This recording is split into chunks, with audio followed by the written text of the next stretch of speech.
So Shiv, like this week I've been sort of going into this sort of meditative state, right? And I've always come across this question, right? Which is like, who am I? Have you ever like thought about that? Like, do you think that you're defined by the job, by the bank account balance, or the values you have, or is it the other way around that you have those things like your bank account balance, the job, the title, of all of those things because of who you are at your core? It's a good question. I think it's a balance of both, because you need those things to unlock other parts of your life that you want to experience, and through those experiences you build stronger values, and through those stronger values your purpose or how you view life or your values sort of change. So for example, let's say you grow up poor, but you've worked very hard. Your work ethic at that point that's a strong value of you. You work hard, you're resilient, you persevere through tough times. Now you've opened a successful business, you're making money. Your values shouldn't essentially change, but money will then will allow you to unlock different parts. So you'll start to notice that from just basically like just thinking out loud is the money will bring out different opportunities for you to pursue. So more business, that work ethic allows you to build on. But then, the money could bring out the wrong values in you as well. You might start to become more greedy or more selfish, or you might continue that perseverance and resiliency and actually be more selfless with your money or your wealth. So then you actually unlock that. You're actually a very generous person as well, for example. Or you're very selfless. You want to help other people. Or you could be in a complete opposite of that. So that unlocks a different set of values. Or we could unlock this side of family. Through all of that, you've got, let's say, money, for example, you've made it. How important is the concept of family and relationships to you? So I think as you progress in life and go through different things, you tend to unlock different values that you thought weren't important at that point, but all of a sudden they become important. Yeah, I see. So then would you say then it's more of like your internal world will define your external? Because that's the way I sort of see it as well. Like as in... What's your internal world in this case? Internal in that sense of like your values, your character, your beliefs, all these types of things that you have that are intrinsic, that aren't bounded by other things, will then reflect upon what your external will be. So like the money and all those things, or like the cars and houses you have, is just a byproduct of that as a result of who you and what you become internally. Yeah, I mean, that's, I guess yes and no. I mean, like money is a very complex denominator in this case, because money, although people say money doesn't bring you happiness, it actually doesn't, right? But it allows you to experience things that leads to happiness. So it's not, having $1 million it's a life-changing amount, but what you do with that $1 million to go and experience different things is what the happiness is, right? Being able to, let's say, go to Switzerland, stay in the most top resort for 14 days, for example, during Christmas, let's say, hypothetically speaking. It's the fact that you're able to experience something different, and let's say a different environment. You're able to experience a different environment with your loved ones, spending quality time. That's the happiness. And that's unlocked because you've been able to do that via the $1 million.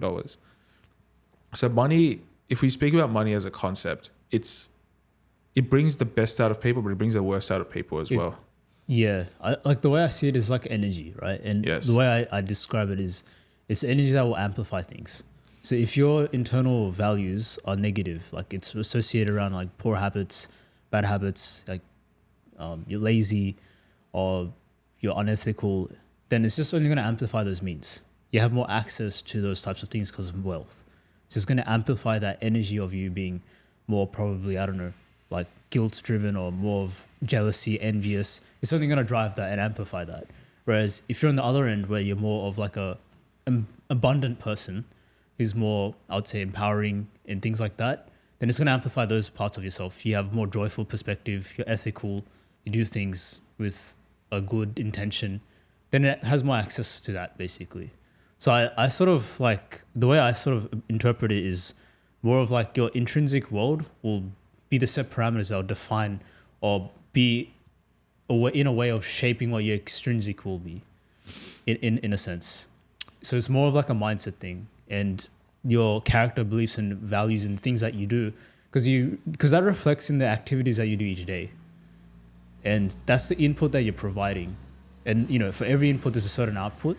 So that's why I think it's more intrinsic than rather, because like most of social media and stuff we see nowadays is our identity and values are built upon the extrinsic, external. It's more of like what you own and more of like the job title and stuff that define you. But I think it's the opposite. That's my take on that. Yeah, attaching yourself to a definition that isn't correct is probably the most dangerous thing you can do to yourself. So, so you're saying your internal values dictate your external experiences? It has an influence, for Yes. sure, definitely, a significant one. Obviously, there can be people that have all these values, but they don't act on it. But see, to me, right, even if you have those values, it doesn't necessarily mean that's actually your values. Like, I think I gave the example before where it's like, we say family is a value. Majority of us will say that, but given that, let's say we're in our young 20s, right, we don't give a lot of time to our families. We give majority of our time to careers.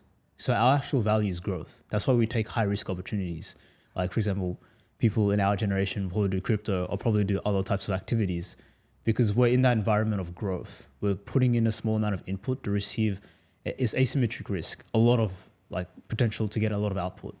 Then we do like also like, you know, bungee jumping or other types of activities that are crazy because we have that high risk, high reward type of mindset. We're in the growth phase. Whereas when you come to our 30s or maybe later for some people, they're going to be more focused around more stability and just families and things like that. That's when you can say, because you would at that time spend every single day, like 2-3 hours or something, raising a child and being connected with your family. Then you can say that is your value because you live that and breathe that each day. So that's why I say like, yeah, a lot of things that we do say isn't really, like we say it, but we don't actually act on it. That's why I do agree and think, yeah, it's intrinsic, but just because you say it doesn't mean it's actually true. You have to act on it, yeah, which reflects upon it. But moving along with this, there was like a quote that Carl Jung brought up, which was like, the privilege of a lifetime is to become who you truly are. And I don't know if you've ever heard about Carl Jung or if it ever rings a bell. You've heard about it? Yeah, it's been quite popular, especially in these last several years where people have had existential crisis. But a bit of a background of him is that he's grown up in a family by a lot of, he's very religious, like his family upbringing. And it sort of brought up a lot about philosophy in his mind. He's a very curious type of child. And his father was a pastor. So you can imagine like how strict and limiting his lifestyle would have been as a child. And especially at that time, religion was quite a big deal back then. You can only have certain beliefs. If you went outside of that domain, you'd be casted as like some sort of outlier or you'd be isolated. So that's why for him as a child, he was always like exposed to spirituality because he had that type of curiosity within him. He had all these questions and the answer that they'll give wasn't really to his satisfaction. So he went through a phase of like existential crisis. He's questioning like, what is identity? Who am I? Why am I here? Things like that. And then eventually that led him because he went through his own psychological struggle, that led him through his own sort of journey of understanding about like the self and discovering these things and going through introspection. And as a result, like he found his search of meaning or like for the search of meaning basically. And then that developed his interest in like mysticism, alchemy, and like Eastern philosophy. And then he brought up about like the idea of self and things like that. And he emphasizes a lot on the idea of self-discovery and authenticity, like living to embrace one's full self. Essentially, that's Carl Jung's background. And like, how do you sort of interpret that quote, which is like, the privilege of a lifetime is to become who you truly are? Do you really know who you truly are, though? Do you ever think you forever find out who you truly are. Yeah, that's Like at different Yeah. phases of your life, again, I'm not saying he's wrong, but I think at different phases of your life, who you truly are changes. Who you really are at 25 or at 21, let's say, is very different to who you are at 25 and 30. So it's about, I think, adapting to. I think that's why you go through the struggles, you go through the good times and the bad times, because it's those experiences that start shaping up what you're truly meant to be or who you truly are. And so everything that you go through in life leads up to the moment of adapting to who you truly are at different phases of your life. That's how I perceive it. Yeah, no, good point. I think like to define who you truly are is very complex. And he has like a set, I guess, like 4 different sides of self. I'll go through a bit later. But I think it's true. Like, I can't really predict how I'm going to be in the 5-10 years, but how I am currently is something that I can live by. And I think that's the main focus of it, like living in the present, being mindful of how you are currently, not who you were before, and also who you are, but who you are right now. And then each day in, day out that you do eventually will and obviously events that you have in life will shape the future. But I think there's a huge core focus of present and mindfulness in that statement. And I think like the idea of privilege, right, is a big, I don't think like we think about how privileged, right, our existence is. Because I was thinking about it yesterday, right? I was like, people always say like, they think about lottery tickets and they think like, there's a low probability of that. But then think about your existence and how rare that is. Like, for example, like I was looking through numbers, right? Apparently existing in this universe that we're in is 1 in 10 to the power of 60, which is like 0.000, I can't even say how many zeros, 1%, right? Then being born on this planet is 1 in 10 to the power of 20. Then you have your specific gene, and there's like 70 billion different combinations you could have with genetics. That's why we can't replicate it. So that's like 1 in 10 to the power of 14. Now, being born at this specific timeline is like 1 in 10 to the power of 15. So like you can see how it's almost like the rare and the privilege of existence, and like how it highlights like the importance of, in a way, like you are very unique to be able to exist in this current time, in this universe, in this planet, with the timeline you're in. And I think that creates abundance, because then you just realize like how you being born was impossible, technically, probabilistically thinking. Like it is 0.00 10,000 zeros 1% chance of you existing. Then you can almost think like, what else can I achieve and do? Like everything else is like, even the lottery ticket you think is like 0.5%. That's more probable than you existing. So that idea of privilege. Does that apply to people that are not born in privileged environments? Yeah, now that's what I was gonna say. Obviously, that's like a different case scenario. Like being born in environments that obviously aren't, that you don't even have the ability to even sit and just think about these things. Like the fact that you're able to watch this video is like, in a sense, privilege. But for those people that are unfortunate that don't have that, obviously they're in positions that aren't privileged, because they have to think about, how do I survive? So, but I think like when you are in that position to be able to think about these things, like it encourages, like, I think like the idea of just exploring more deeply about just identity and what it really means. And I think like the biggest thing in Maslow's hierarchy of needs anyways, the one at the top is self-actualization and self-realization. So I think that's how I interpret like the privilege of existence from when he says privilege. And then now it comes back to like the core question, the core part, which you're saying, which is like the true self. And the way Carl Jung talks about the self, it's very, he breaks it down into like 4 different sides. So there's like the idea of a persona. I think we talked about it, which is, we have like the social mask, like the way you present yourself in a professional workplace is different to how you are with me, to how you are with your family. And then, so that's like the persona. Then you have like the shadow, which is like the unconscious side and hidden side, which is like the analogy that I like to give is like you imagine like a ball, right? Like a ball you have, you submerge it underwater, and then if you as long as you push it down, it'll stay underwater. But what happens when you let go of it? It comes to the surface. So the way you can interpret like the shadow is like it's the unconscious, hidden, repressed side of yourself that you don't show to anyone. And that's why I'm always suspicious of people that have like this very extreme personality. Like, have you ever come across these people that are overly kind, overly nice? Yeah, they tend to say the most, let me start everyone, but it's the most over generous, over kind people that you should be most careful of, because what they're trying to actually suppress is very dark. And so they try to overcompensate that with kindness and niceness. I mean, this isn't everyone. Like, I mean, 90% of people that I met are nice and kind. They're actually genuinely nice and kind. But some people you meet that are just overly, they're trying to overcompensate for something that you're unaware of. It's interesting about the shadow thing because it goes back to ideas of your inner monologue. How do you speak to yourself? How you are to yourself? How do you communicate to yourself? How do you speak to yourself? You know, and I think that's where a lot of these deep thoughts and dark traits come from, is not being kind to yourself enough and letting your mind control that.